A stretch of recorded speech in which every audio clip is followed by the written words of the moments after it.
Okay, for the lecture tonight, we will study the carbon emission assessment. Okay, so we will introduce some guidelines, some international guidelines, which will give us some suggestion about how to do the carbon emissions assessment. Okay, let's start. Okay, so carbon emissions measurement. So why do we need to measure, or why do we need to assess the carbon emissions?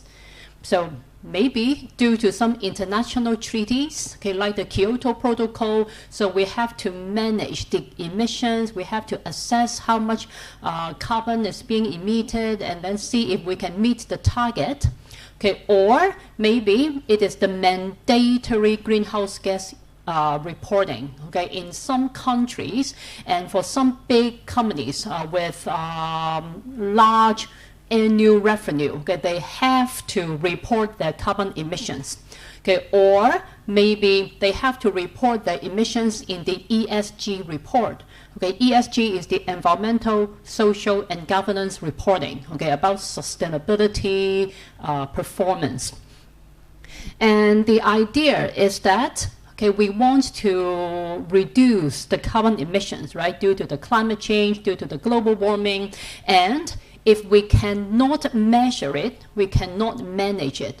Okay, so in order to achieve some of the targets of carbon emissions reduction, we need to find out a systematic method to measure the carbon emissions. So in the lessons tonight, we will study how we can systematically measure carbon emissions. Okay, so we have the international treaties like the Kyoto Protocol, and we may need to, maybe in some country, okay, not in Hong Kong, okay, but in some countries, it could be a mandatory, okay, it could be like a law, okay, for some organization to report their greenhouse gas emissions.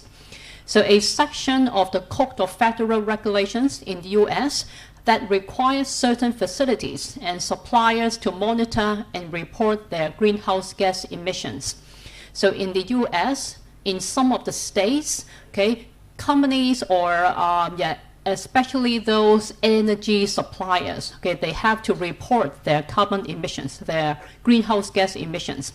So it applies to the fossil fuel suppliers, industrial gas suppliers, and facilities that emit about certain threshold of greenhouse gas, for example, like around 25,000 tons or more of carbon dioxide equivalent per year. Okay, so if you are the big emitter in the US, then probably you will need to report your carbon emissions. Okay, it is the regulation, it is the law, so you must fulfill. And the aim is to collect the data on greenhouse gas emissions in the United States, which can then inform policy decisions and actions to reduce the greenhouse gas emissions and mitigate climate change.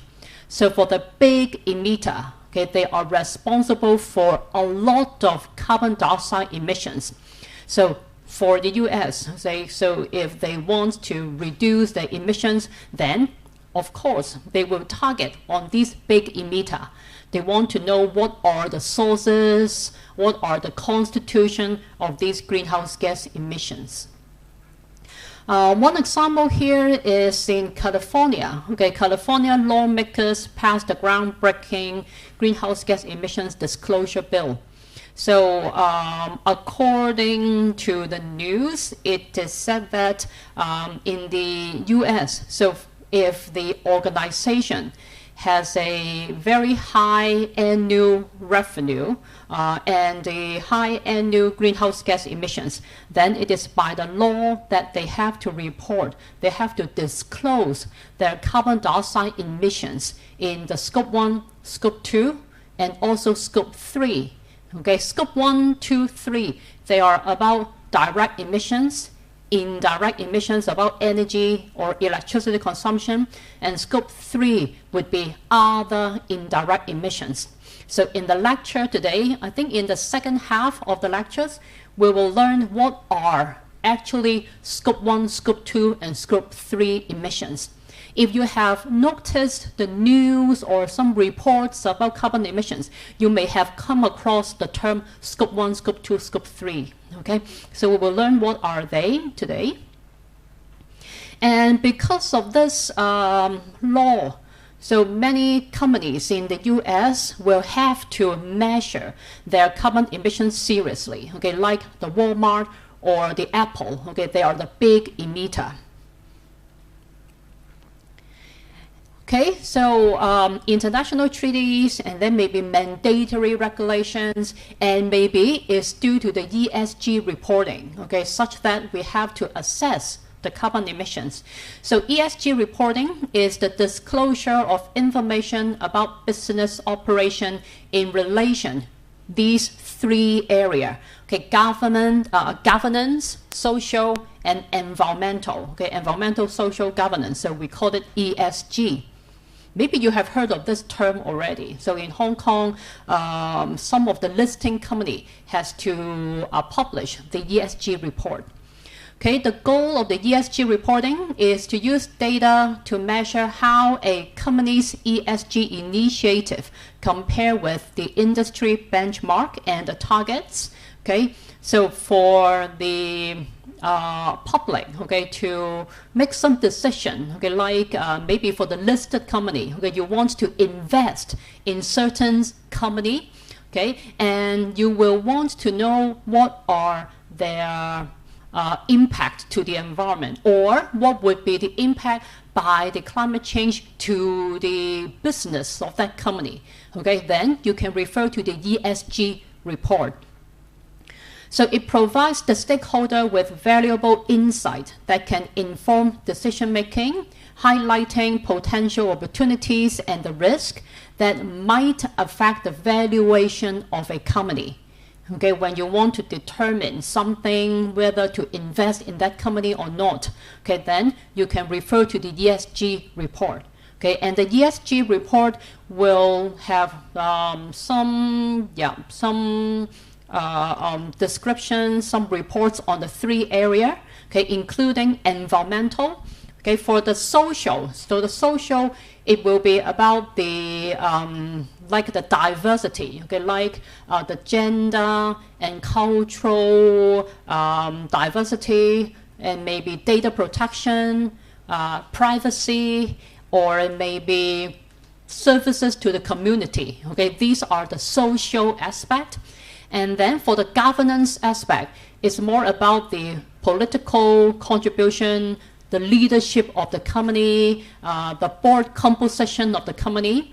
Okay, and for the environmental, okay, environmental decisions of the ESG model regards the relationship between business activities and the ecosystem. So any climate-related risk or opportunities. So it will be about the energy consumption of the organization, the energy efficiency, and also the impact of the climate change, the carbon emissions, and maybe biodiversity, air and water pollution, waste management, with recycling of the waste, and so on. Okay, these are the environmental aspect. Okay, so one of the key indicator, okay, would be the carbon emissions. And you know, so we're concerned about the global warming and the carbon emissions a lot.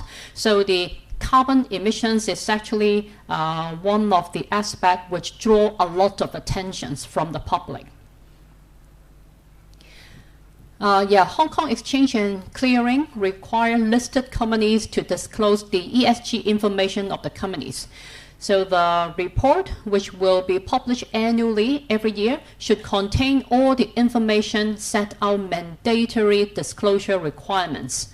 So the types of emissions and the respective emission data, the Scope 1, Scope 2, that is, for Scope 1 would be the direct emissions, and for Scope 2 would be indirect emissions related to energy consumption.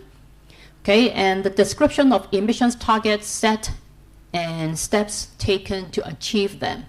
Okay, so the annual carbon emissions of the organizations in Scope 1 and in Scope 2. And I think very soon they will also have to report Scope 3 emissions also. So Scope 1, 2, 3. And they also need to describe what are their reduction targets. Okay, so these are the suggested content in the ESG report, the environmental aspects. Okay, goals of carbon footprint analysis. So what are the objectives?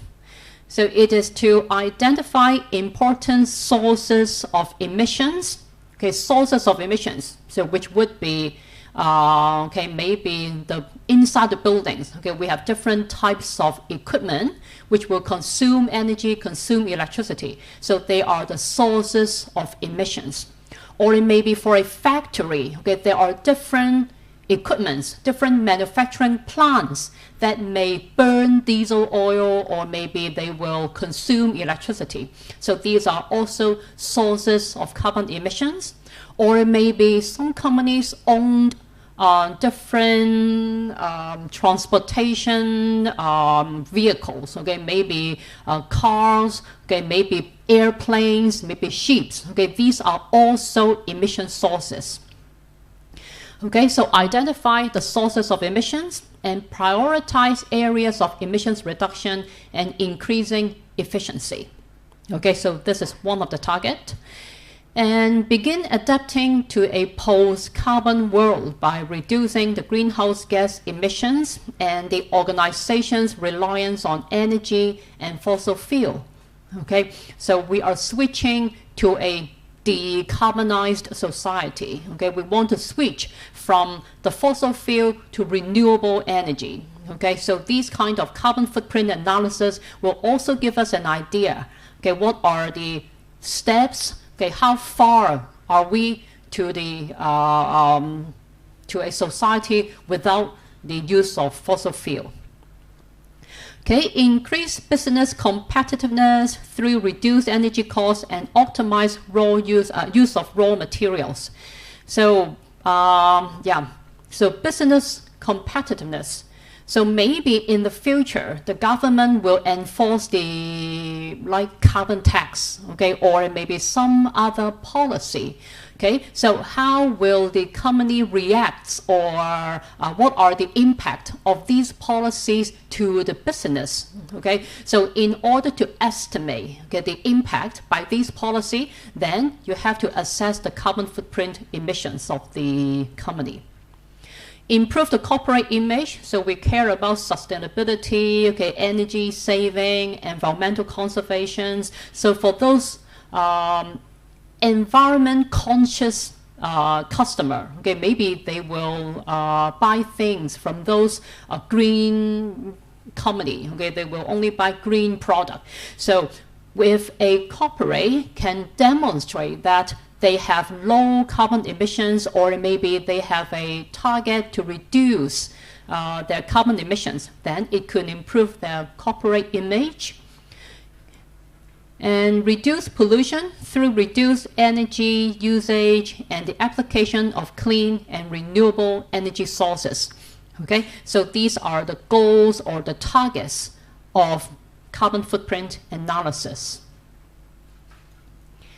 Okay, carbon footprint analysis is the measurement of greenhouse gas emitting process, their origins. Okay, so how much, and then where are the sources, and also the sink. Okay, the sources of carbon emissions and also the sink of greenhouse gas. Okay, their composition. So how much carbon dioxide, okay, how much methane, how much nitrous oxide, okay, and the amounts. The greenhouse gas sink and removal rates should also be included in the carbon footprint analysis to determine the net emissions rates. Okay, so the sink for greenhouse gas could be some like a forest, some plants, some vegetation, or it may be some carbon storage, carbon capture technology. Okay, these are the sink. Okay, so a company may have some emission sources And at the same time, they may also own some sink of the carbon greenhouse gases. Okay, so we have the emissions, we have the reduction, and then we will calculate the net value of the carbon emissions. Okay, carbon footprint analysis is often accomplished through an audit or assessment procedure. And this involves tracking and quantification of data and possibly a walkthrough of the facility if relevant. Okay, so carbon footprint analysis is about collecting all the quantitative data which is related to the fuel consumption, okay, how much energy is being consumed, or maybe how much electricity is being consumed, how much natural gas is being consumed, or how much diesel oil has been burned. Okay, these are the fuel consumption, okay, electricity consumption, energy use, and also waste production, and maybe material usage, or even the travel by the employees. Okay, all these will directly or indirectly contribute to carbon emissions. So in the analysis, it will include a greenhouse gas inventory, okay, like a table summarizing or a accounting of all greenhouse gas emissions and removal, okay, within a specific boundary and period of time. Okay, so the meaning of boundary, okay, organizational boundary or the operational boundary, will be explained in the coming slides. Okay, so for doing the carbon footprint or carbon emissions analysis or assessment, we need to define a boundary. Okay, because in the business it is too complicated, or in an organization they may have many different business. Okay, so how to define the boundary for assessing the carbon footprint? Okay, we have to follow some standard, okay, or some guidelines, which will be explained very soon. So in the analysis, the general procedure may be something like this. So we have inputs. Okay, so different kind of fuel consumption. Okay, maybe propane, coal, oil, and these fuel consumption, okay, may be due to vehicle, business travel, and then air travel and other. Okay, and these consumption, okay, could be categorized as scope 1, scope 2, and scope 3. Okay, so in an organization, there are different carbon emission sources, and we will categorize them into different scope. Okay, they may be direct emissions. Okay, just like inside this lecture theater. Okay, so we have the air conditioning. Okay, we have the electricity, the lighting. So these are electricity consumption. So although right inside this lecture theater, no carbon dioxide is being emitted, but because of the activity inside this lecture theater, okay, because of the lecture today, we have to switch on the air conditioning, we have to switch on the lighting and the projector, and lead to these electricity consumption. That's why some carbon dioxide or some methane will be released in the power plants. Okay, so these are indirect emissions, and they are due to the energy consumption. So they are scope 2. Okay, and maybe, so when I back home, okay, maybe I will turn on the stove to cook some noodles for dinner. Okay, then it will also release some carbon dioxide, and those carbon dioxide released would be right inside my home. Okay, and directly due to the activities of cooking, then these are direct emissions. All right, so we have direct emissions and indirect emissions. And yeah, these scope 1, scope 2, and scope 3, they will be due to different kind of activities. Okay, and for all these activities, they may need to consume different kind of fuel. Maybe some for consuming like coal, or maybe natural gas, or maybe some other fuel. okay, and therefore responsible for the carbon dioxide emissions. Okay, so carbon emissions, or carbon footprint analysis. So it's not just about carbon dioxide. Okay, so the word carbon is used is only because carbon dioxide is the predominant greenhouse gas being emitted from human actions. And in the carbon footprint analysis, typically 6 types of gases included in the Kyoto Protocol would be accounted for.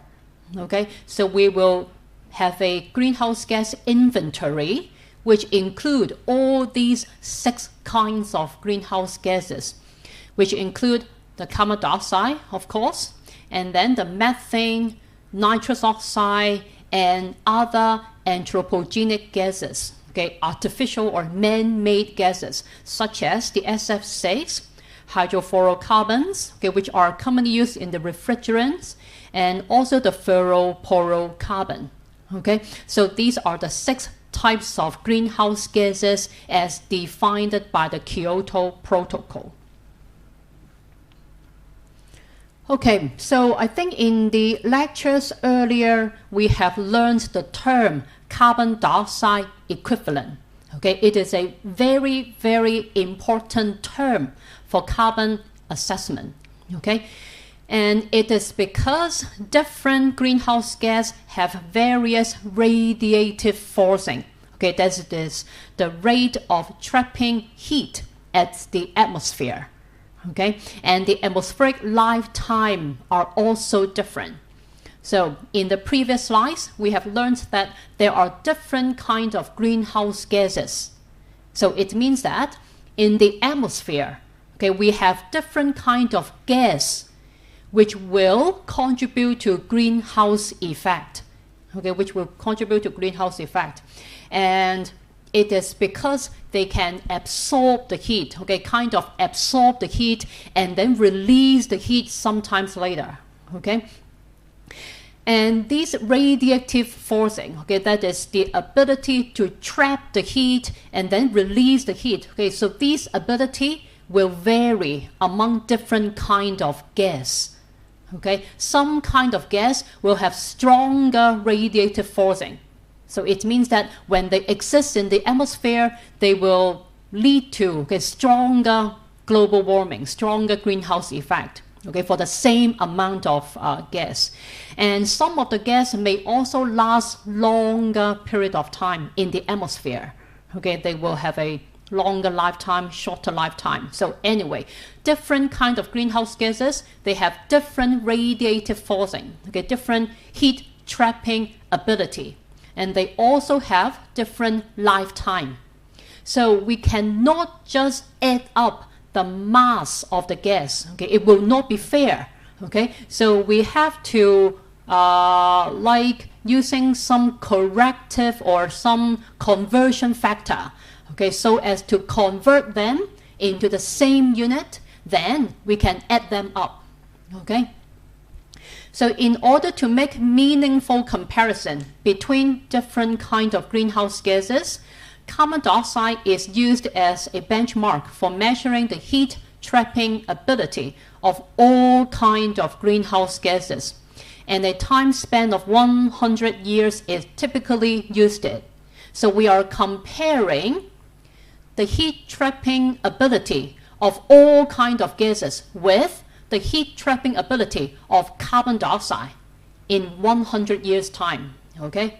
So we are doing this kind of comparison such that we can find out a conversion factor, okay? Just like we are converting inch to meter, okay, or converting pound to kg. Okay, we want to make a fair comparison so that we can add units together. So the term carbon dioxide equivalent, so you can see the letter E stand for equivalent. So carbon dioxide equivalent is that unit, okay, it's that universal unit for all kinds of greenhouse gases. So CO2e is a measure of greenhouse gas emissions using carbon dioxide as the reference global warming potential. So the term global warming potential is that conversion unit. And for carbon dioxide, the global warming potential is just 1, okay, because it is the reference, so it will be 1. And for other gas, for other kinds of greenhouse gas, we have different global warming potential. Okay, I will give you some example, like here. Okay, carbon dioxide equivalent is a quantity that describes the amount of carbon dioxide that would have the same global warming effect when measured over a specified time scale, generally 100 years. So like here, we have carbon dioxide, and the global warming potentials is 1. For methane, the global warming potential is 21, according to the first report. For the second report. Now, these are some factors or some global warming potential extract from the documents published by the Climate Registry. Okay, they are referring to different reports by the IPCC, okay, by the Intergovernmental Panel on Climate Change. Okay, so according to some international guidelines, okay, so from time to time they will publish the update global warming potential. Okay, so we have second second assessment report, third assessment report, the fourth and the fifth. So these are the latest value, okay, the latest value for global warming potential. And for carbon dioxide, it must equal to 1. And for methane, the latest global warming potential would be 28. So it means that releasing 1 kg of carbon dioxide, or I should say releasing 1 kg of methane will equal to releasing 28 kg of carbon dioxide. And you can see that if the global warming potential is higher, then it means that the radiative forcing or the heat trapping ability of that kind of gas will be stronger. Okay, so for nitrous oxide, 200 something, and then for NF3, 16,000, for SF6, 23,000. So SF6 will have the highest radiative forcing among the gas in this table. Okay, so when we have the conversion factor, okay, this global warming potential, then we can convert the amount of gas released due to an activities, okay, in the organization, okay, into the same unit.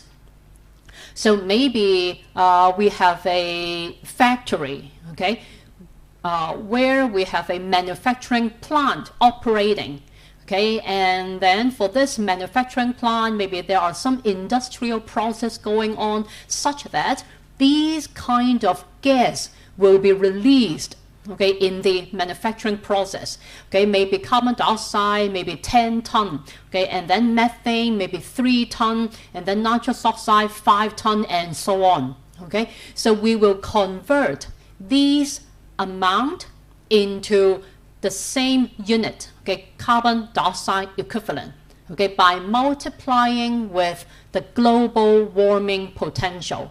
Okay, so the amount of gas, maybe amount of methane, amount of nitrous oxide, okay, and then multiply the corresponding global warming potential, okay, and convert the unit into carbon dioxide equivalent. Okay, then we can add up all the carbon dioxide equivalent and to find out the total carbon emissions in carbon dioxide equivalent. Okay. So in the previous lectures, we have studied the different kind of carbon in the building, right? So we have the embodied carbon, we have the operating carbon, we have the transport carbon, and we have the whole carbon footprint for a building.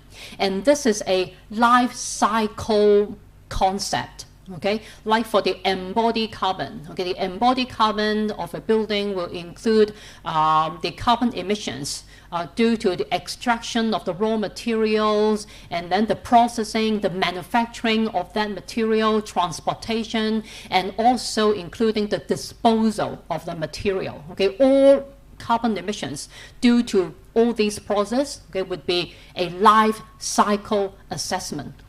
So life cycle assessment is used to evaluate the environmental impact of a product or service over the whole lifetime.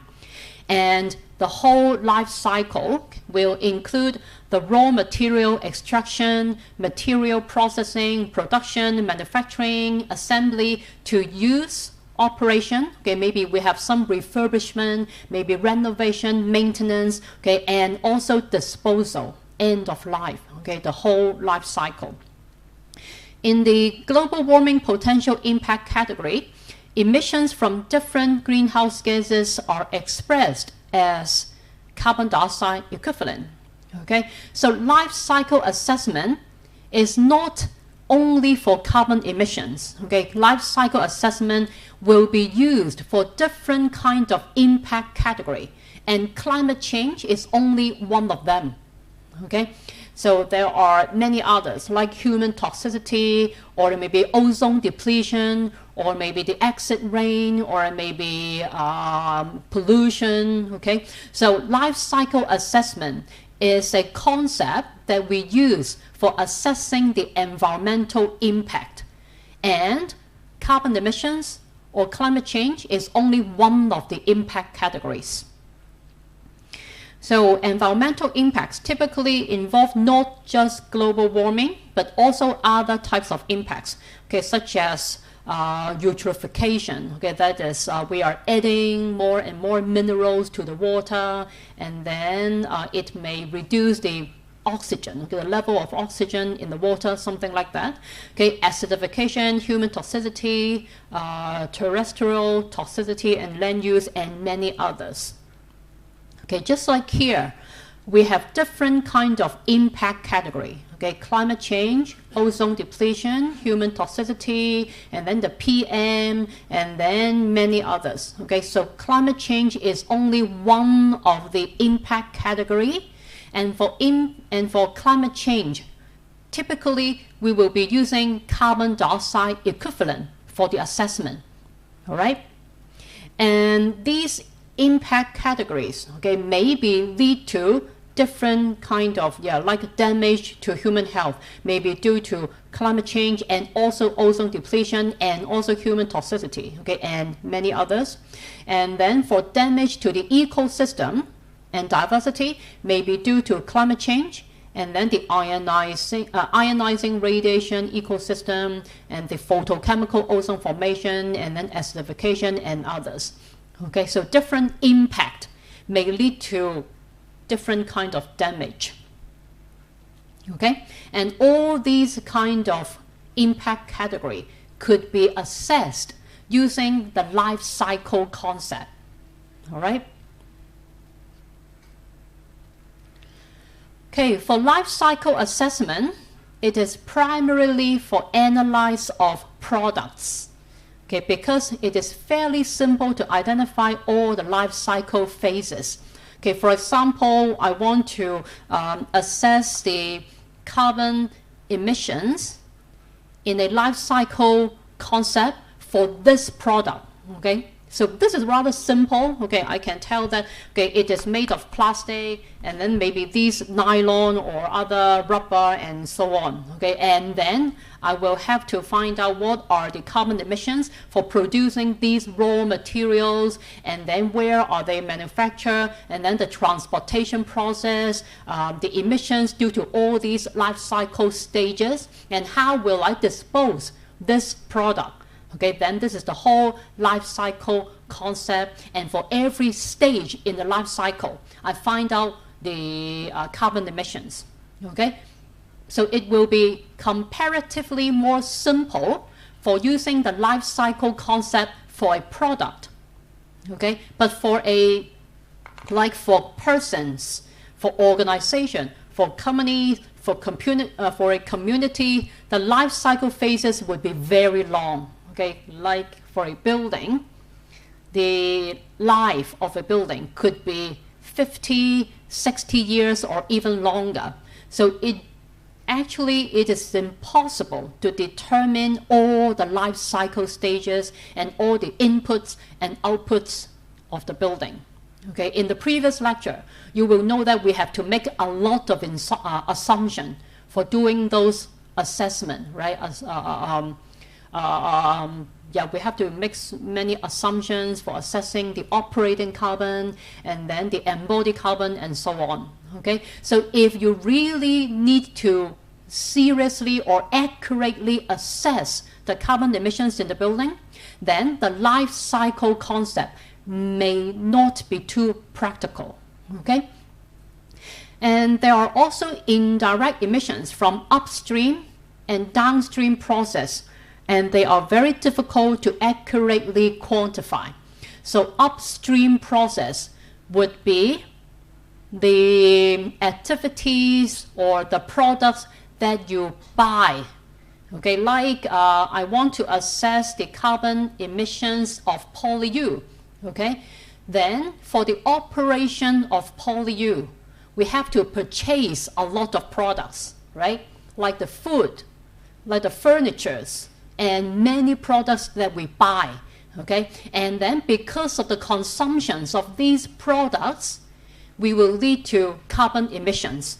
So these are upstream process.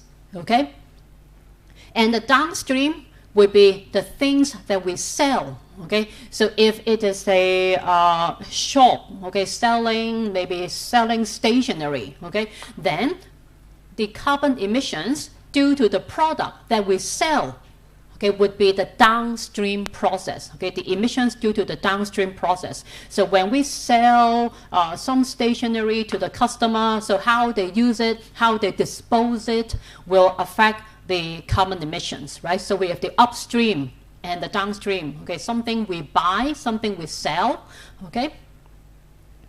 So as the entity being studied gets more complex, okay, like for an organization, for industry, or for the whole nations, for the whole regions, it becomes almost impossible to quantify these indirect emissions.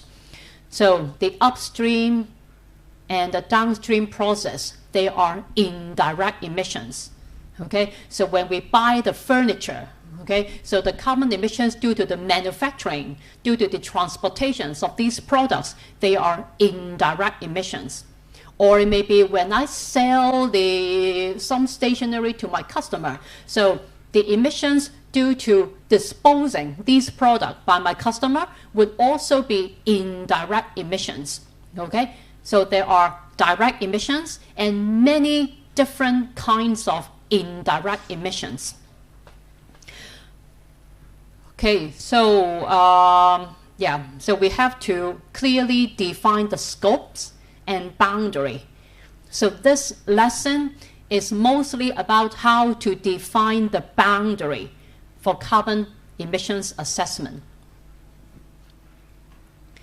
Okay, where the LCA framework becomes irrelevant or cannot be easily applied to estimate the carbon footprint, like for a person, for a company, for an organization, we cannot use the life cycle concept. Okay, then a narrower scope approach can be used that measures not all the life cycle phases, but just the emissions for a given period, okay, like a year. Okay, so for the carbon footprint of a person, for a company, for an organization, or for a city, okay, like for Hong Kong, we cannot use the life cycle concept. Instead, we will use the annual emissions, okay, the emissions in a year. Okay, so therefore, the carbon footprint of a company refers to its annual emissions from its operation. So if you have read the ESG report of some companies, the carbon emissions that they report would be the annual emissions. Yeah, like this. This is the greenhouse gas emissions of Hong Kong, and they are annual emissions. Okay, so for a city, we will not be able to use the life cycle concept. So instead, we use the annual emissions. Okay, assessment method. So we need a standardized assessment method. So a standardized assessment method should be used to allow meaningful comparison among entities and proper interpretation of the absolute values reported. Okay, so like in the ESG report, okay, maybe a company will comment on their carbon emissions, okay, saying that they have reduced their annual carbon emissions by 12% in this year. Okay, then the assessment must be a standardized method, okay, must be comparable, okay, must be relevant, must be consistent, okay. So 2 years, they should use a consistent method to measure the carbon emissions. Otherwise, the comparison will not be meaningful, okay. Otherwise, it is not fair to compare the carbon emissions in these 2 years. So standards, protocols, and specifications have been developed for carbon footprint analysis of various entities. We have 2 kinds of carbon emissions assessment method. Okay, one is using a life cycle concept, and these kind of methods, they are for products. Okay, products, or a project. Okay, another method would be the annual emissions for a person, for a building, for a company, or for a region. Okay, so product perspective and the perspective of activities, individual groups, okay, using annual emissions. So first of all, let's talk about the product-based standard. For the product-based standards, it relies on the life cycle concept. And for the life cycle concept, we can refer to these ISO standards. Okay, so I think I will just quickly go past it. Okay, and for the product-based carbon footprint assessment, we can refer to the PAS 2050. Okay, this is a standard, okay, for assessing the product carbon emissions using life cycle concept. So this PAS 2050 was prepared and published by the British Standard Institution in 2008, and then updated on 2011. And it gives requirements specifically for the assessment of greenhouse gas emissions within the life cycle of goods and services. So if you want to assess the life cycle carbon emissions of a product, okay, like for this one, then we will refer to this standard. And it is a standard that is currently being used in carbon labeling of some products, okay, like a label called Carbon Trust. So see if you can find this label when you go to the supermarket to buy some grocery. Okay, sometimes maybe you can find this label, okay, and if you find this label, it means that the carbon emissions has been assessed according to the PAS 2050. Okay, and the product-based standard, you can also refer to the ISO standard. And for this subject, we will focus on the activity-based standards, okay, because it's the building carbon footprint assessment. And for a building, it's very difficult to use the life cycle concept, okay? So let's study the activity-based standard, okay, like the one that is applicable for a building. So various standards and tools are available for analyzing the carbon footprint of individuals, groups, organizations, or buildings, or a city. the fundamentals of all the standards and tools are actually derived from the IPCC guidelines and the Greenhouse Gas Protocol standard. Okay, the IPCC is the Intergovernmental Panel on Climate Change. Okay, it is a organizations formed by many different nations, and the target is to combat climate change. Okay, is to inform the governments about the knowledge of climate change. And the IPCC has published some standard, some guidelines about carbon assessment. Okay, one of the standards that we usually refer to for carbon emissions assessment is the Greenhouse Gas Corporate Protocol. Okay, the document is like this. Okay, the Greenhouse Gas Protocol published this Greenhouse Gas Corporate Protocol. So apart from Corporate Protocol, they have other protocol for different kind of activities, different types of activities. And this document was developed based on the guidance from the IPCC documents. So this document is basically referring to different guidelines published by the IPCC.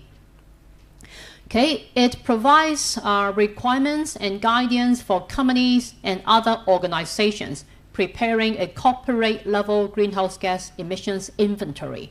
Okay, like for the ESG report, okay, for a company, for an organization, if you want to assess the annual carbon emissions, then you may refer to this guideline. And you may also refer to the ISO standard. Okay, ISO has 5 standards related to the greenhouse gas inventories of organizations, like this one, okay, the number 1, ISO 14064, number 1, okay. This is for specification with guidance at the organization level for quantification and reporting of greenhouse gas emissions and removals. Okay, number 1 is for organization level, and number 2 would be for project level. Okay, so it depends on what type of assessment do you want. Okay, if you want to do the assessment for an organization, for a company, then you will refer to number 1. Okay, if you are doing the assessment for a certain project, okay, maybe you have a carbon reduction project by retrofitting the lighting. Okay, then you can refer to number 2. Okay, and for number 3, it is for validation and verification of greenhouse gases calculations. Okay, so different standard for different usage. Okay, like here we have the number 1, number 2, and then number 3. So number 1, number 2. So for organizations assessment, and then number 2 is for project assessment. So referring to these standards, okay, you can produce or you can come up with some greenhouse gas inventory and report. Okay, the inventory is like a summary of the greenhouse gas quantity and also the sources. Okay, the greenhouse gas quantity from different sources and sink. Okay, and then from this inventory, you will be able to calculate or to assess the net carbon emissions. Okay, so from the inventory and the report, you will come up with some greenhouse gas statement. Okay, like the total or the net carbon emissions of my organization. Okay, is how many tons of carbon dioxide a year. Okay, a statement like this, and you have to hire the third party for checking your calculations. Okay, and that validation, that verification process should be referring to the ISO standard. Okay, number 3. All right, so this is for your reference. So we have the Greenhouse Gas Corporate Protocol, we have the ISO standard. Okay, and the Greenhouse Gas Protocol would be an international standard. Okay, ISO standard, also international. Okay, and here the climate registry, this is for the North America. Okay, the climate registry, which is a non-profit organization governed by the United States, different states in the US, and the Canadian provinces, territory, and publishes, the climate registry publish the general reporting protocol. So this is another guideline about carbon footprint assessment. Okay, so we have the Greenhouse Gas Corporate Protocol, we have the ISO standard, and we have the general reporting protocol. And actually they are very similar. Okay, they are just one referring to another. Okay, so they are very, very similar. So the general reporting protocol outlines the greenhouse gas accounting policy and calculation method for reporting an organizational carbon footprint or greenhouse gas inventory.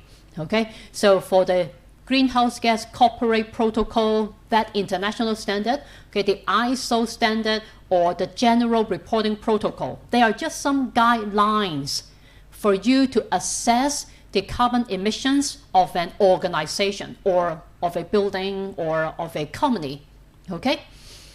And they are similar.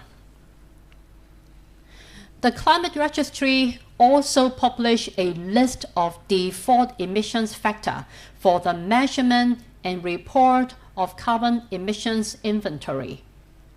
So what are emissions factors? So I think in the earlier lectures, when we talk about the operating carbon of a building, so we know that by consuming natural gas or by consuming electricity, we will contribute to some carbon emissions, right? Burning natural gas or consuming electricity, and that electricity is actually generated by burning the fossil fuel. Okay, then you are responsible for these indirect or direct emissions. And the exact emissions will be dependent on the type of fuel that you used.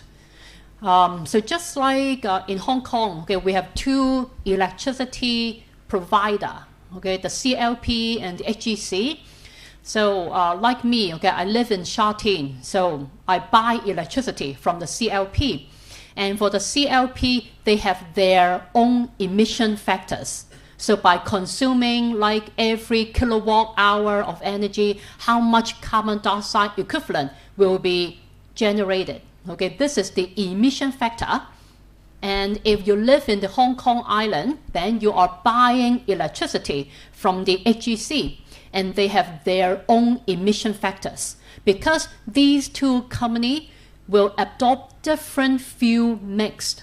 Okay, so for the HEC, so they mainly burn oil and natural gas and some renewable energy. And for the CLP, okay, natural gas and then oil and then some renewable energy. And they also buy electricity from Daya Bay, okay, which is generated where the electricity is generated by the nuclear power. Okay, so different mix, different fuel mix, and it will result in different value of emission factor. Okay, so when you do the greenhouse gas inventory, the emissions factor would be very important. Okay, so like here we have a link to this set of emission factors, and you can see it is a long table. Okay, consists of 84 pages. You can see like here table 1. This is the default factors for calculating carbon dioxide emissions from the combustion of fossil fuels and biomass. So when you burn different kind of fuel, then different amount or different per unit amount of carbon emissions will be resulted. Okay, so natural gas, okay, burning natural gas, and there are different kinds. Okay, so different kind of fuel like propane and then ethane and then the LPG, and yeah, different kind of fuel. They will have different carbon content. So when you burn it, then it will emit different amount of carbon dioxide. Okay. So on the PowerPoints, I have selected some of the tables for you to learn. Okay, like this is the table that we have seen earlier. Okay, the natural gas. So for burning the natural gas, the emission factor, okay, would be 52.91 kg of carbon dioxide per mm of BTU. Okay, so 1 BTU is equivalent to 1.055 mega kilojoule. Okay, this is a conversion for your reference. Yeah, so it means for consuming this amount of thermal unit, okay, maybe in a boiler, okay, then it will result in 52.91 kg of carbon dioxide.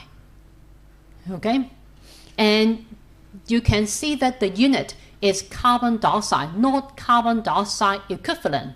Okay, because there is another table for the emissions factors of nitrous oxide by burning natural gas, and then another emission factor table for methane, also for burning natural gas.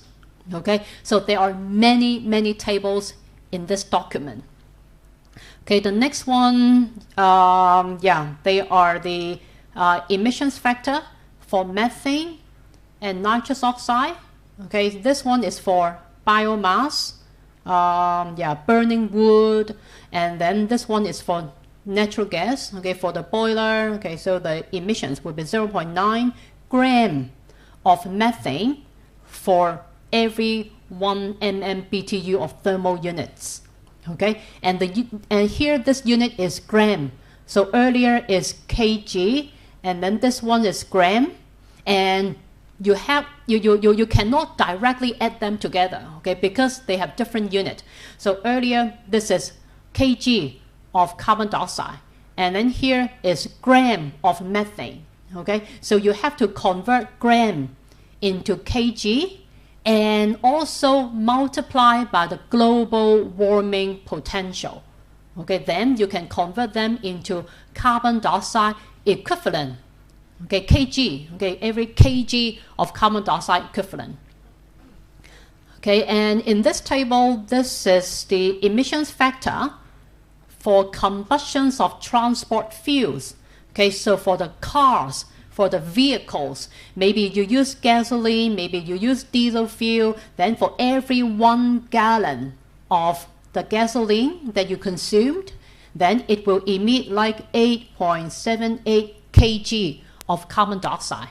And once again, this is just the carbon dioxide, not including the methane or nitrous oxide. Okay, and for methane and nitrous oxide, so for burning, for the carbon dioxide emissions, it is highly related to the carbon content in the fuel. Okay, so how much carbon is being included, okay, in every gallon of gasoline, okay, then it is highly related to the carbon dioxide emission. Okay, but for the methane and nitrous oxide, it is more related to the operation of the vehicle, okay, to the efficiency of the vehicle, and then also to the technology of that vehicle. Okay, so it is, and therefore, we will be using the distance traveled by that vehicle to calculate the amount of methane and nitrous oxide emissions. So earlier, this is for every gallon of fuel consumption. Okay, so 1 gallon of gasoline consumed, then it will emit this amount of carbon dioxide. But for methane and nitrous oxide, we don't use the amount of fuel consumed. Instead, we use the distance traveled. Okay, this MI is the mile. Okay, mile is distance. Okay. And the emissions of methane and nitrous oxide is more about the combustion efficiency, about the technology of the vehicle. So it will be related to, yeah, like the model year of that car. Okay. And this one is for electricity, okay, just like the emissions factor by CLP, by HEC, okay, they will publish the emission factor every year. Okay, so remember, I think in week 12 or week 11, there will be a workshop, right? And I think you should have form groups. So here, you should form groups of up to 10 members and to input the names of the group members in this table. So I don't know whether all of you have input the names, okay? But so if after week 8, okay, okay, if I don't see your name on the table, then I will put you to one group, okay? So for this workshop, everyone should come back for that lecture, and you will be given a carbon footprint assessment question, okay? And you have to finish that question during the lecture and submit that night, okay? And that carbon emissions assessment workshop will be using these tables. Okay, so if you want to prepare for that workshop, I think you can try to read the tables that you can access by this link. Okay, you can try to read the tables. I know that it is a bit complicated, okay, but later on when I give you the guidelines of the workshop, I will indicate which table you will be using.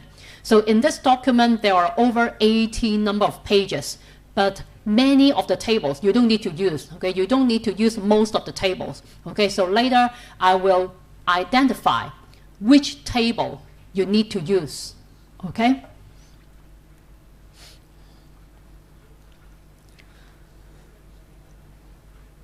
I think we can take a short break of 5 minutes, and then after that we will talk about the Greenhouse Gas Corporate Protocol.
Okay, so let's finish the rest of the slides.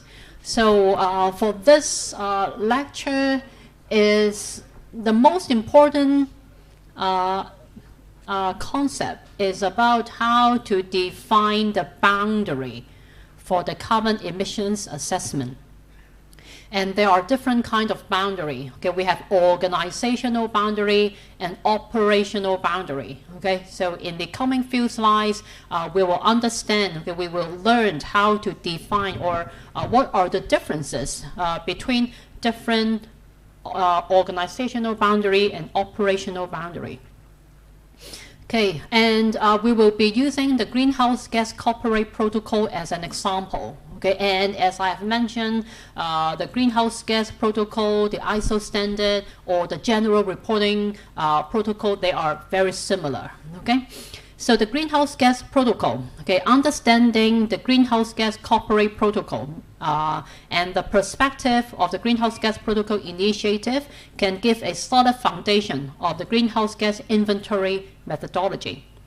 The largest and the most respected initiative in the greenhouse gas accounting is the Greenhouse Gas Protocol Initiative. It is a partnership between the World Resources Institute, which is a non-profit organization based in the US. Okay, so it is a partnership between the World Resources Institute and the World Business Council for Sustainable Development. Okay, this WBCSD is an organization formed by over 60 numbers of international companies, okay, and it is should be based in Switzerland. So anyway, two international organizations work together and to form the Greenhouse Gas Protocol, and they publish different guidelines for greenhouse gas assessment. Okay, this protocol is considered to be the second most important climate program after the Kyoto Protocol in the successful measurement and management of climate change. The Greenhouse Gas Protocol Initiative serves as the foundation of nearly every greenhouse gas standard and program in the world. Okay, like the ISO standard, it is referring to this Greenhouse Gas Protocol, and the General Reporting Protocol in the North America also referring to this Greenhouse Gas Protocol. Okay, most other tools and calculations are developed based on the method described in the protocol initiative documents and tools. Okay, so in the Greenhouse Gas Protocol, you will be able to find that they have identified 5 key principles for carbon dioxide or greenhouse gas reporting. And the 5 principles would be relevance, completeness, consistency, transparency, and accuracy. Okay, these are the 5 principles when you do the carbon emissions assessment. Okay, the first one, relevance. So the inventory should contain relevant information for decision making. So it means that the reporting should include all the relevant emission sources and all the carbon sink. Okay, all the relevant sources and sink. And completeness. Okay, all greenhouse gas emissions for selected boundary should be reported, and any exclusion should be justified and disclosed. So it means all the emission sources and sink due to the business, the activities should be included in the inventory. Okay, so it is complete. So within the boundary, all the sources and all the sink are included in the inventory. So for relevance would be all the relevant sources and sink to be included. And then completeness is about all the sources and sink within the boundary to be included. And consistency, okay, consistent method should be used to allow comparison over time for an entity and among entities.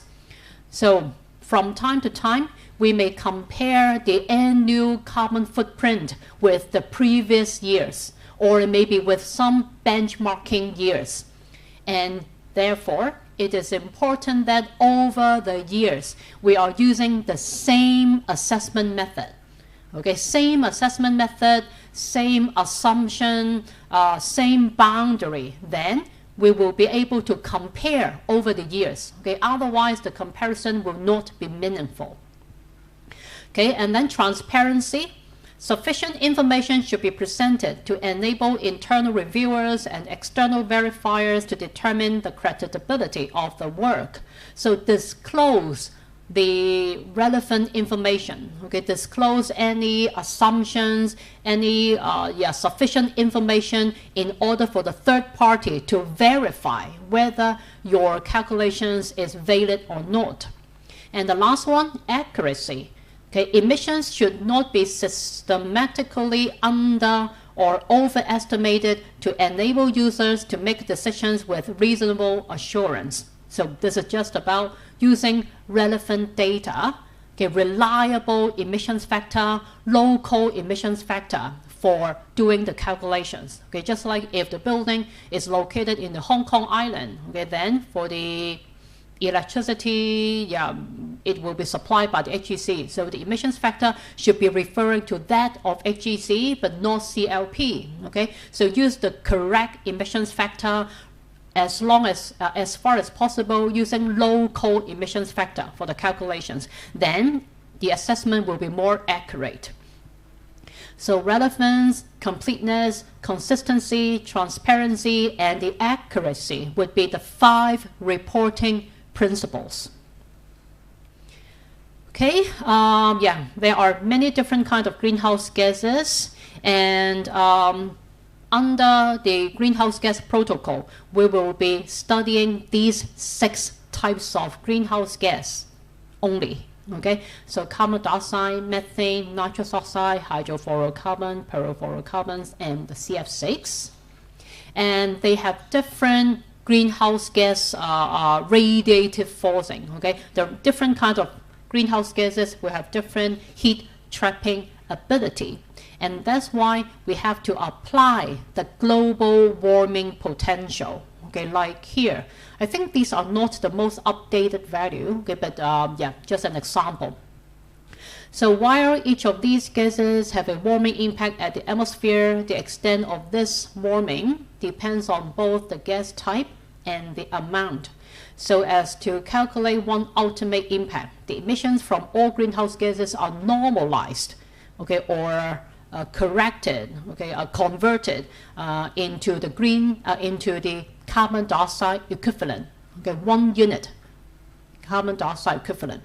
So for example, let's say due to one activity or one maybe industrial process, okay, it will generate 10 kg of carbon dioxide, 10 kg of methane, and 10 kg of nitrous oxide. So in order to calculate the total greenhouse gas emissions, we have to apply the global warming potential.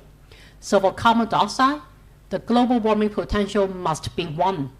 For methane, according to this table, is 21, so we multiply 21. So it means that emitting 10 kg of methane will be equivalent to emitting 210 kg of carbon dioxide. Okay, so that's why we call it carbon dioxide equivalent. And emitting 10 kg of nitrous oxide will be the same as emitting 3,100 kg of carbon dioxide. So after converting all these units into the same unit, carbon dioxide equivalent, then we can add them up together and to be the total, okay, the total greenhouse gas emissions due to that activities. Okay, so now it's about the boundary setting.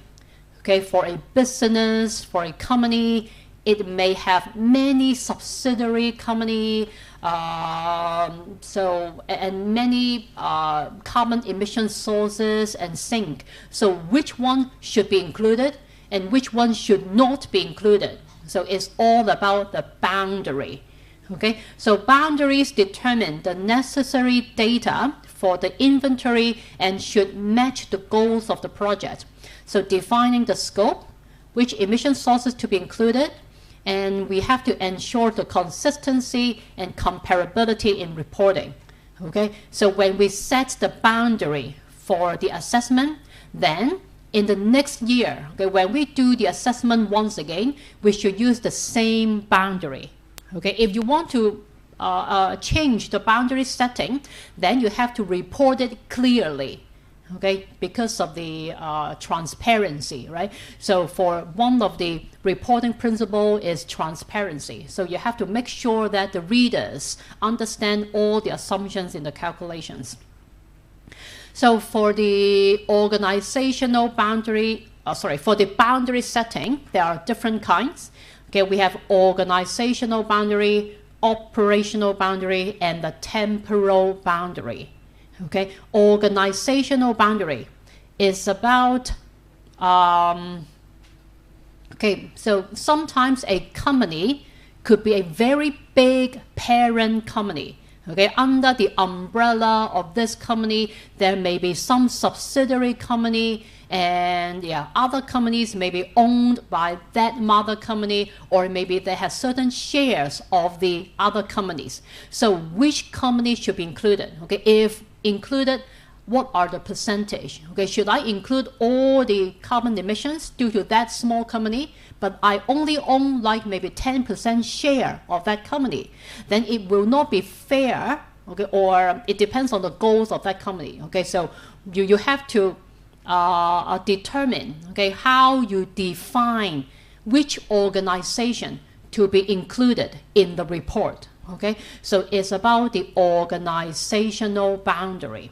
Okay, and then operational boundary. So within one company, there are many different emission sources.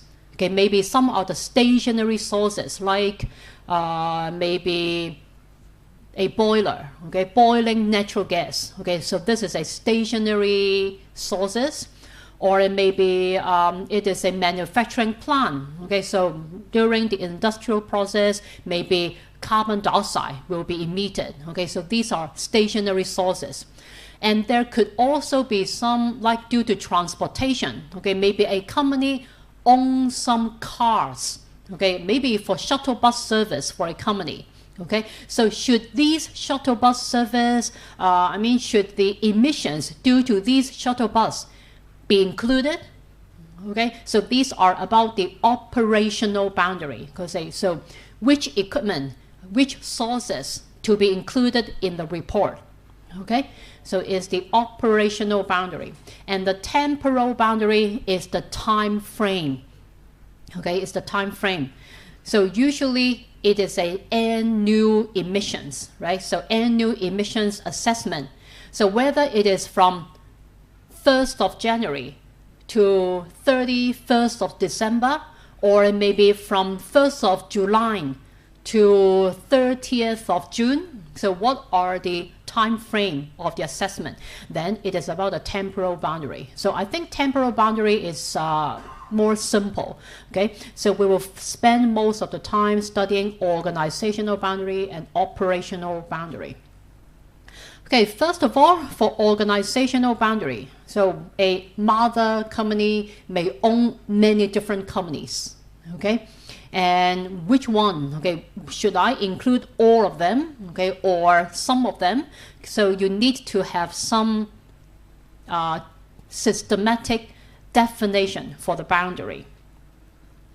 Okay, so organizational boundary setting refers to the process of defining which emission sources, okay, which companies, which entities, okay, to be included in an organization carbon footprint calculation. So an organization may be a parent company that owns or controls several subsidiary companies, or it may be part of an umbrella company or a subsidiary. Okay, like for the Nestle, okay, for this big company, it owns a lot of different food brands. Okay, so maybe they have control over some decision making of the Nescafe, of the Nespresso, or of other brand. Okay, so this parent company has control or maybe has no control over these subsidiary companies. Okay, then which one should be included? So we need to have a organizational boundary setting method, okay, which will be introduced very soon. The diagram is not presented very well, okay, you don't need to know the details. So this is just an idea. So an organization may also be a holding company that owns the shares of other companies in different business sectors. Okay, so for some large companies, in order to present a more diverse portfolio of the company, maybe they will own different shares of many different kinds of business. Okay, so maybe some about property, some about retail, and then some about other kind of services. So these are some like for lowering the financial risk, okay, or maybe they like to invest in different areas, okay. So these kind of setting, the company may own part of the shares, okay, maybe 10% shares of other companies. So for different kind of organization setting, we may use different boundary, different organizational boundary. So an organizational boundary refers to the limits that defines which emission sources are included in its carbon footprint calculations, so that a representative shares of the emissions created by an organization can be calculated. It sets the limits that define the extent and the scope of an organization's responsibility concerning their greenhouse gas emissions. These boundaries serve as critical framework determining the level of control an organization exercises over emissions generated within its operation. I will give you some example. Okay, so there are two approaches to define the organizational boundary, and they are by equity share and by whether they have control over other organization. Okay, so equity share means it is based on the percentage of ownership, okay, the percentage of share. Okay, maybe this company owns 10% share. Then if you use the equity share approach, then your company will be responsible for 10% of the emissions by that organization. You know what I mean? Okay, and the control approach will be based on whether you have control over the operational policy or whether you have some financial benefits from that company. Okay, if you have operational control and you are using the operational control approach, then you are responsible for 100% of the carbon emissions. Okay, there will be further explanation. So first of all, let's talk about the equity share approach. A company accounts for greenhouse gas emissions from operations according to its share of equity. Okay, what are the percentages of ownership? So the proportion of emissions attributed to an organization is calculated in alignment with its ownership percentage or the controlling stake in affiliated companies or subsidiaries. For example, okay, if a company owns 60% stake or 60% ownership of the company B, okay, company A owns 60% share of company B, then company A would be responsible for 60% of the emissions generated by company B. Okay, you own 60%, then you're responsible for 60% of the emissions. Okay, very straightforward. And this methodology assigns emissions responsibility according to the economic interests or equity holdings a company maintains in various operational entities and subsidiaries. Okay, so you own 60%, and it means that you are benefits from 60% of the financial income of that company B. Then you are responsible for 60% of the carbon emissions. Okay, apart from equity share, we have another approach, which is the control approach. Under the control approach, a company is responsible for 100% of the emissions over which it has control. So either you have control or you don't have control. So if you have control, then you are responsible for 100% of the emissions. If you have no control, then you are not responsible. So 0% of the emissions. Okay, that's the concept. And the control approach is further divided into two types: operational control and financial control.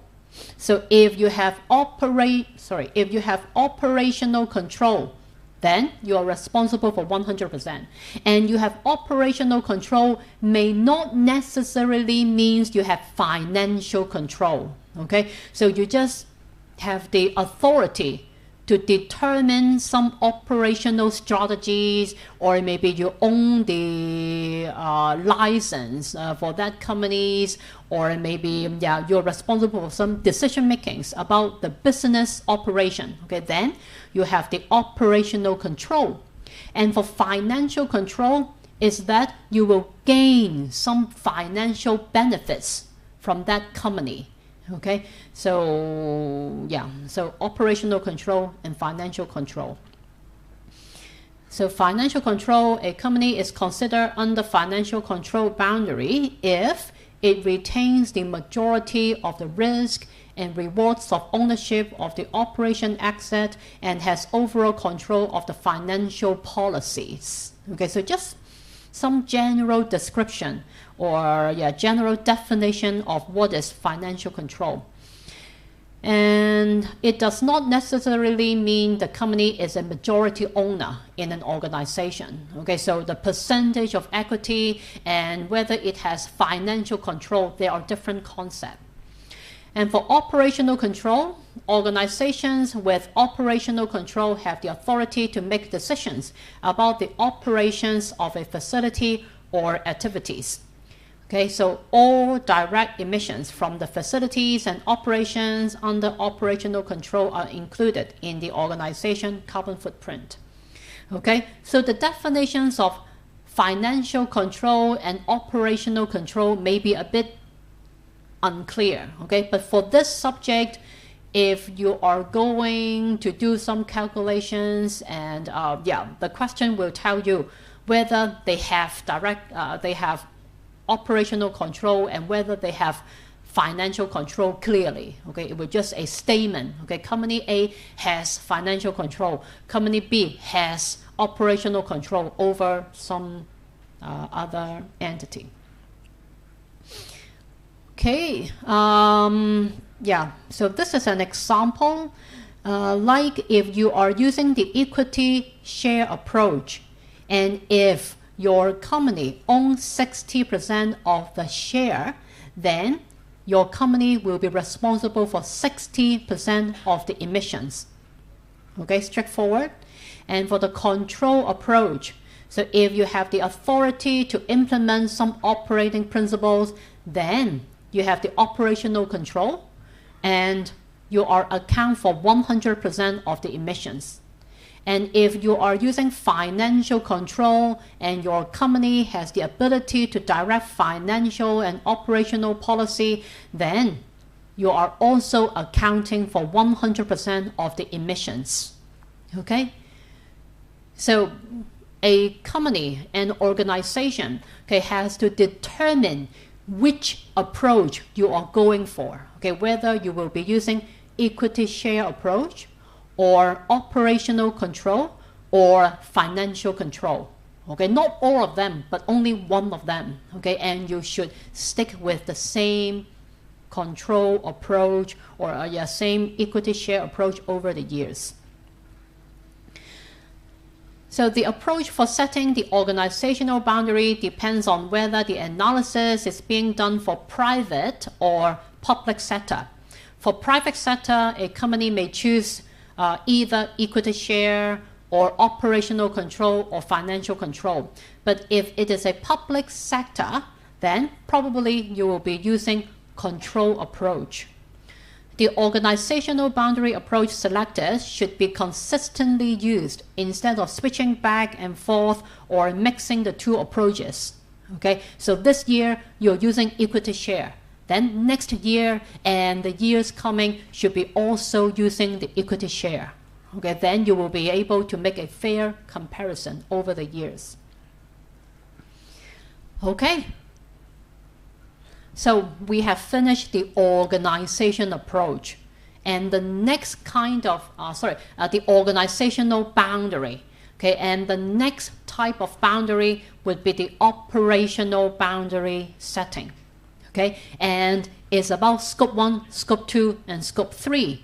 So we have briefly explained what are scope 1, what are scope 1, scope 2, and scope 3. So let's study them once again. Okay, so scope 1 would be direct emissions. Okay, emissions from the sources on site. Okay, so within that company, within that organizational boundary. Okay, direct emissions. So directly emitting carbon dioxide, directly emitting methane within the organizational boundary. Okay, just like okay, I have a natural gas boiler. Okay, then I am burning the natural gas and then contribute to carbon dioxide emissions, methane emissions. Okay, so these are direct emissions, and they would be categorized as scope 1. Okay, and for scope 2, they are emissions from energy. Okay, energy consumption, maybe electricity, or maybe, I think mostly it's about electricity. Sometimes you may also be able to buy steam from a utility company. Then this is also scope 2. But I think in Hong Kong, scope 2 will be the consumption of electricity and town gas. Okay, these will be scope 2. And for the rest, they are all scope 3. Okay, all the rest of the indirect emissions, upstream, downstream, and all the relevant activities within the organizational boundary will be the scope 3. Okay, so let's learn more about the operational boundary settings. Once the organizational boundary is determined, the next big question would be the operational boundary, which defines the extent and boundary within which greenhouse gas emissions are measured. Okay, so one company may consist of many different sources of carbon emissions. So which one should be included? These boundaries differentiate between emissions directly produced or controlled by the organizations, so they are called the direct emissions, and those emissions arising indirectly from activities within the organizations but occurring as sources beyond its control, then they are called the indirect emissions. So for example, a company may own a vehicle, okay, and that company will have full control about the choice of fuel to be used, about the travel distance consumed by the vehicle. So then in this way, the company should be responsible for the direct emissions, okay, the direct emissions. And and the emissions of carbon dioxide or other greenhouse gases would be directly from that vehicle, and the company has full control over the operation of that vehicle. Then these are direct emissions. Okay, just like the operation of the boiler. Okay, you also have the company, if they have the direct the control over that boiler, and then it will be emitting carbon dioxide or methane right inside the building, okay, right inside that entities, okay, then this is the direct emissions, okay. And the indirect emissions could be the consumption of electricity or the town gas, okay. So you don't have the control of the type of fuel to be used for generating electricity, okay, but because of the consumption of electricity within your company, then you are contributing to the emissions of carbon dioxide indirectly, okay, then these are indirect emissions. So direct greenhouse gas emissions are emissions from the sources that are owned or controlled by the company. And for indirect greenhouse gas emissions are the emissions that are a consequence of the activities of the company but occur at the sources owned or controlled by another company. Okay, just like the generating plant of CLP. So the generating plant, okay, which is a source of carbon dioxide, and that generating plant is owned by CLP, okay, not by the company, okay, but you buy electricity from the CLP, then you are responsible for indirect emissions. Okay, and for the vehicle that you own, okay, the vehicle that you can control, you will burn the diesel oil or maybe burn the gasoline, then these are the direct emissions because the emissions is right from the vehicle that you owned. So the Greenhouse Gas Protocol has come up with 3 categories. So we have Scope 1, direct emissions, Scope 2, indirect emissions due to energy consumption, and then Scope 3, all the other indirect emissions, typically upstream or downstream emissions. So upstream emissions will be due to the products, due to the things that you buy, okay, for the operation of your company. And then downstream would be due to the products that you sell to other. So let's talk about direct emissions. So direct greenhouse gas emissions occur from sources that are owned or controlled by the company. For example, emissions from the combustions in owned or controlled boilers, furnace, vehicles, etc. Emissions from chemical production in owned or controlled process equipment. Okay, so these are all direct emissions, okay, locally emitted, right? Locally emitted carbon dioxide or methane. So direct carbon dioxide emissions from combustions of biomass shall not be included in Scope 1 because biomass is a kind of renewable sources. So usually the direct carbon dioxide emissions by burning wood, okay, burning biomass should be reported separately, okay, individually, separately.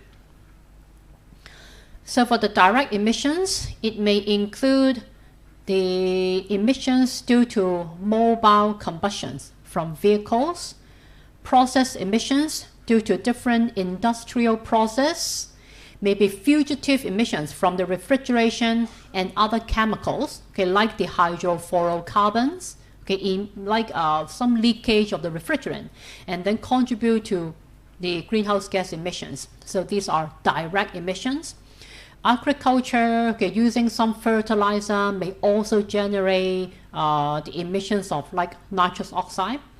Stationary combustions for producing electricity. So instead of buying electricity from the utility company, maybe you use a generator, okay, a diesel oil generator within the company.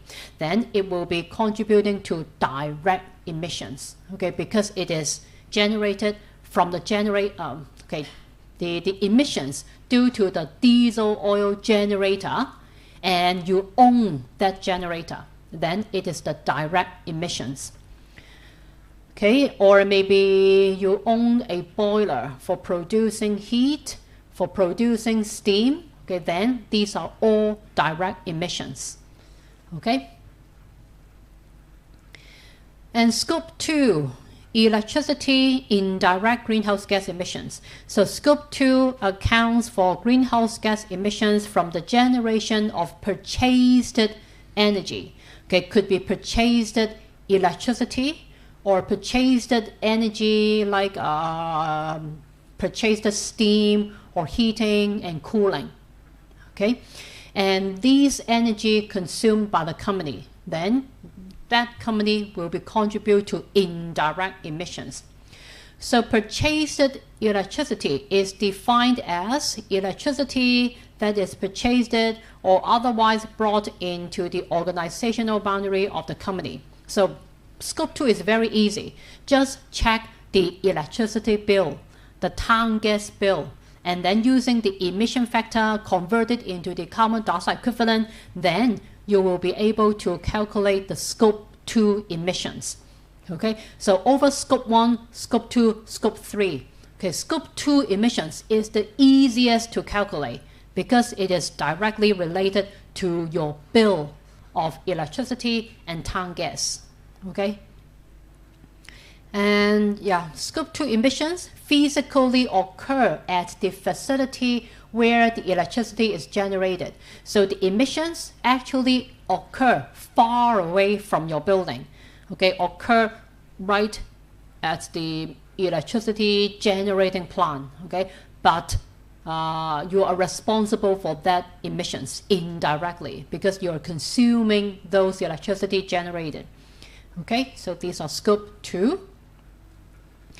So scope 2 emissions due to purchased electricity, heating, steam, or cooling. Okay, is most easy to understand. And then next is the scope 3. Okay, other indirect greenhouse gas emissions.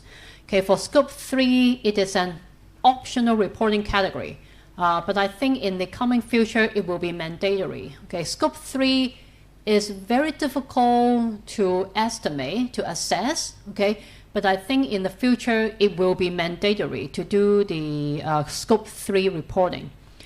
So yeah, allows the treatment of all other indirect emissions. So apart from electricity consumption, town gas consumption, there will be many other indirect emissions. All the products, even the coffee that you drink inside the company, okay, and also the travel, okay, business travel, and even day-to-day commuting from your home to the office, okay, could be account to the scope 3 indirect emissions. Okay, so all the rest of the emissions which is related to the activities in the company. So scope 3 emissions are a consequence of the activities of the company but occur from sources not owned or controlled by the company. Okay, just like okay, in order to work in PolyU, I will take the MTR back home. Okay, so when I take the MTR, I will be contributing to the carbon emissions by the MTR. Okay, but PolyU has no control over the operation of MTR, okay, the electricity or the efficiency of all the equipments. So this is indirect emissions, okay? And it's not about electricity consumption, it's not about the purchased energy, okay? So they will be in scope 3. Some examples of scope 3 activities are extraction and production of purchased materials like the coffee that you drink, the furniture that you are sitting, and all the products that we consumed in the company. Okay, transportation of purchased fuel. So this one is a little bit tricky. Okay, so we are consuming electricity in this classroom, right? For the lighting, for the air conditioning. So the emissions due to these electricity consumption will be in scope 2. And because of the transmission of the electricity from the far away electricity generating plant to the poly-U, there will be certain transmission loss. And the transmission loss will also contribute to carbon emissions. And these emissions will be counted at scope 3. You see what I mean? Okay, so the generating plant is located far away from the city center. Okay, and we need some transmission cable, okay, mountain over mountain, and maybe some underground cable for transmitting electricity, okay, from the electricity generating plant all the way to the building.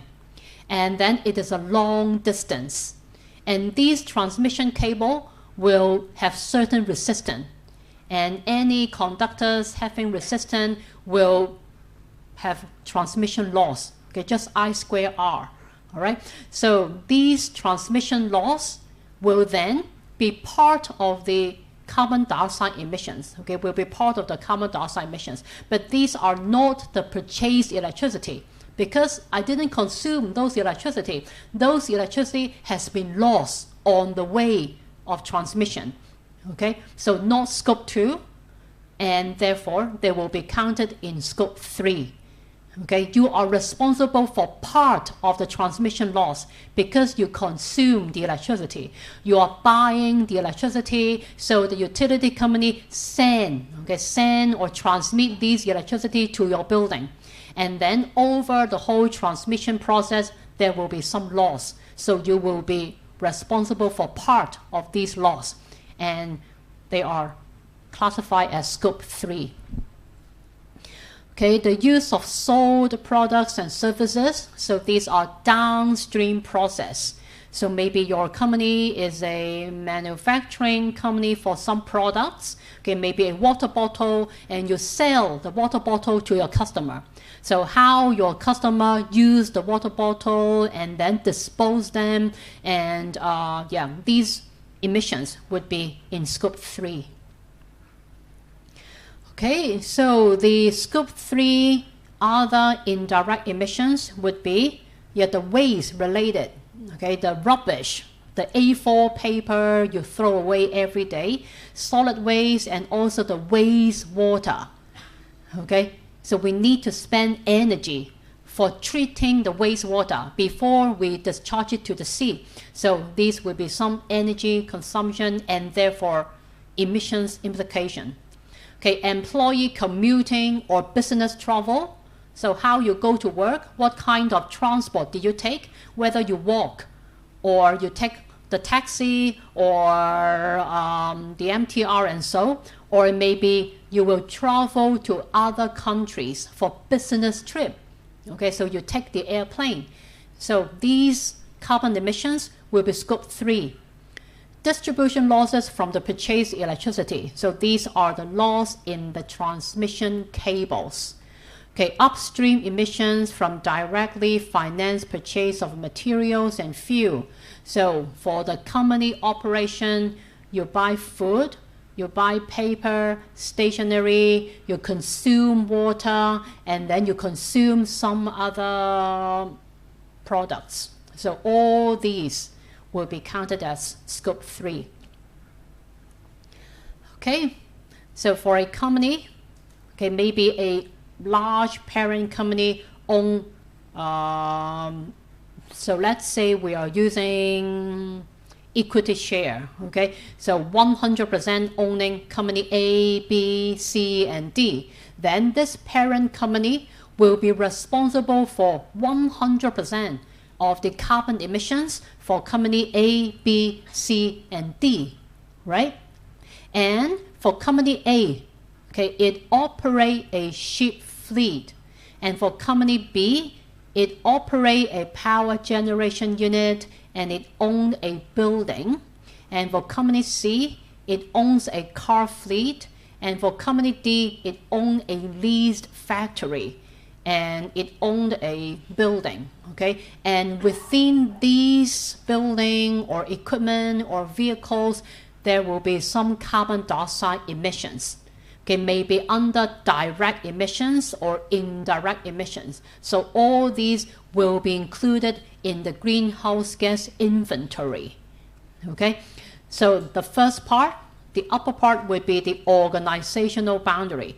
So whether you use the equity share to determine you will be responsible for 100% of the emissions of company A and B, or whether you use the operational boundary, operational control or financial control. So these are about the organizational boundary. So maybe for parent company, maybe they don't have any operational control over company D. So if you use the control approach, then maybe you don't need to count the carbon emissions from this company. Okay, so due to different approach, there will be the organizational boundary would be different. And then the lower part would be the operational boundary. Okay, some of them would be in direct emissions. Okay, and then some may be indirect emissions. Okay, let's take a look at this example. Organization X is a parent company that has full ownership and financial control of the operations A and B, okay, 100% ownership. But it only has 30% non-operated interest, so 30% ownership, and it has no financial control. So for step 1, setting the organizational boundary, so you may use equity share or the control approach. So the parent company, like the organization X, they can decide whether to account for the greenhouse gas emissions by equity share or the control approach. So let's say financial controlled approach. So if you choose the equity share, then X will be responsible for 100% of the emissions from A, 100% emissions from B, and 30% emissions of C, right? If you are using equity share. If you have chosen the financial control, so when you own that company, then it means that you should have the financial control. So 100% operation A and 100% of operation B. And for C, you don't have any financial control. Then organization X will not have any responsibility for the carbon emissions, okay, because they have chosen the financial control approach.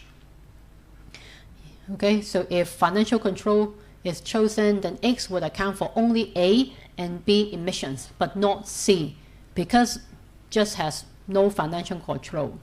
Okay, so once this has been decided, then the organizational boundary has been defined.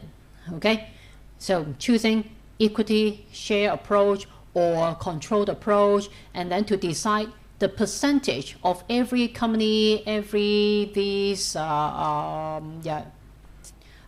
subsidiary companies or these small companies under the parent company, okay, would be the definition or would be the organizational boundary setting. And the next step would be the operational boundary. So once the organizational boundary is set, then the parent company X will need to decide on the basis of business goal whether to account for scope 1, scope 2, or include scope 3. So operations A, B, and C account for some greenhouse gas emissions in scope 1, scope 2, and maybe also scope 3. So you can apply the corporate policy and then drawing up the operational boundary. Okay, so this would be step 2. So to find out all the carbon or greenhouse gas emission sources, and then to define them, whether they are scope 1 or scope 2 or scope 3. And the next one will be doing the greenhouse gas inventory, okay, to find out the quantity of every emissions. Okay, how much carbon dioxide is emitted for this source, how much nitrous oxide, how much methane is being emitted for these activities, and then move on to another activities, and then move on to other activities until you have included all the relevant emission sources and sink. Okay, so this task would be something similar to what you need to do in the workshop. Okay, you will be given some information, different kind of emission sources and sink, and then you need to fill up a table, okay, to form a greenhouse gas inventory and try to find out the net carbon emissions. Okay, the last one is the temporal boundary setting. So it's about the time frame.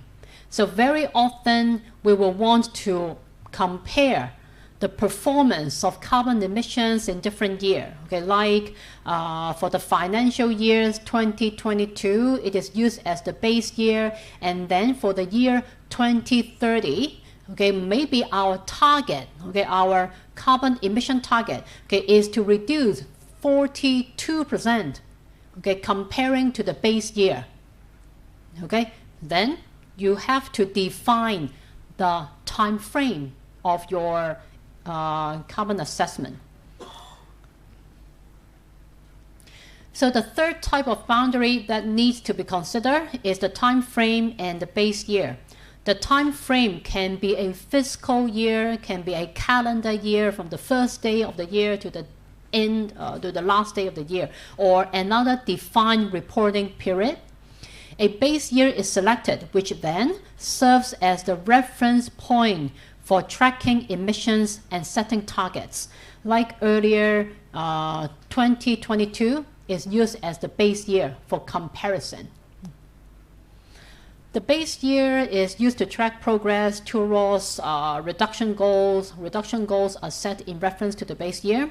For example, if the base year is 1990, one can set a target of 20% reduction by the year 2010, okay, and do the greenhouse gas inventory for the year 1990 and then every year after that, so to see how's the progress of the emissions reduction.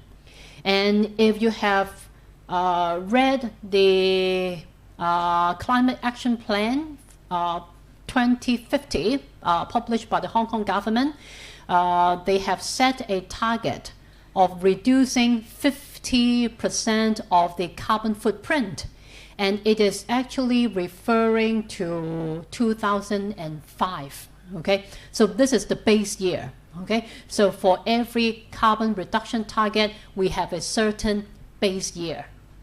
All right, and you also need to set the time frame for the carbon assessment.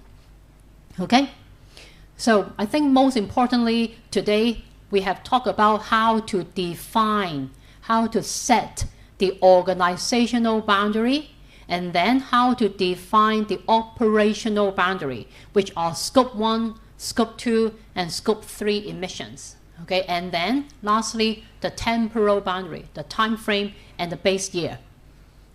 Okay, so it's like an introduction to carbon assessment method. Okay, next week, we will talk more about the detailed calculations, like the base year setting, and then how to assess the emissions and so on. Okay, so in the coming 2 weeks, we will be learning the details of the assessment.